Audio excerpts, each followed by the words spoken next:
আমরা আমাদের আগের ভিডিওতে দেখিয়েছিলাম আমরা দীঘা গেছিলাম উইকেন্ড কাটাতে। তো দীঘাতে পৌঁছে আমরা প্রথম আমাদের সাইট সিইং শুরু করি অমরাবতী পার্ক থেকে।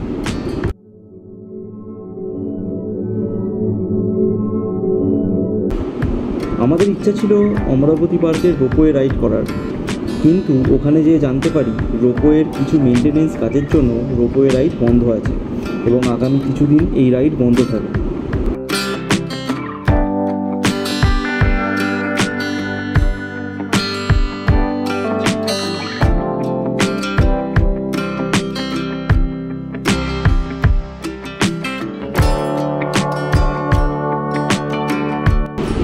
রোপওয়ে রাইড ছাড়া ওই পার্কে বোটিংয়ের ফেসিলিটি আছে, তবে সন্ধে হয়ে যাওয়ায় আমরা বোটিংটা অ্যাভয়েড করি।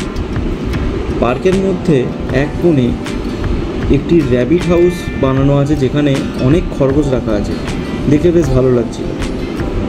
এছাড়াও ওই পার্কে বাচ্চাদের দোলনা, স্লিপ, আরও কিছু রাইড এই পার্কে আপনারা পেয়ে যাবেন। তবে এই পার্কের যেটা মেন আকর্ষণ রোপওয়ে রাইড, সেটি আমরা দেখাতে পারলাম না, তবে পরে কোনো সময় এলে অবশ্যই সেই রাইড আপনাদের আমরা দেখাবো। রোপওয়ে রাইডের জন্য আমাদের পার হেড 30 টাকা করে টিকিট কাটতে হবে। অমরাবতী পার্ক থেকে বেরিয়ে আমাদের পরের ডেস্টিনেশন ছিল মেরিন অ্যাকোরিয়াম, যেটার ডিটেলস থাকছে আমাদের পরের ভিডিওতে। Till then, অ্যাডিওস।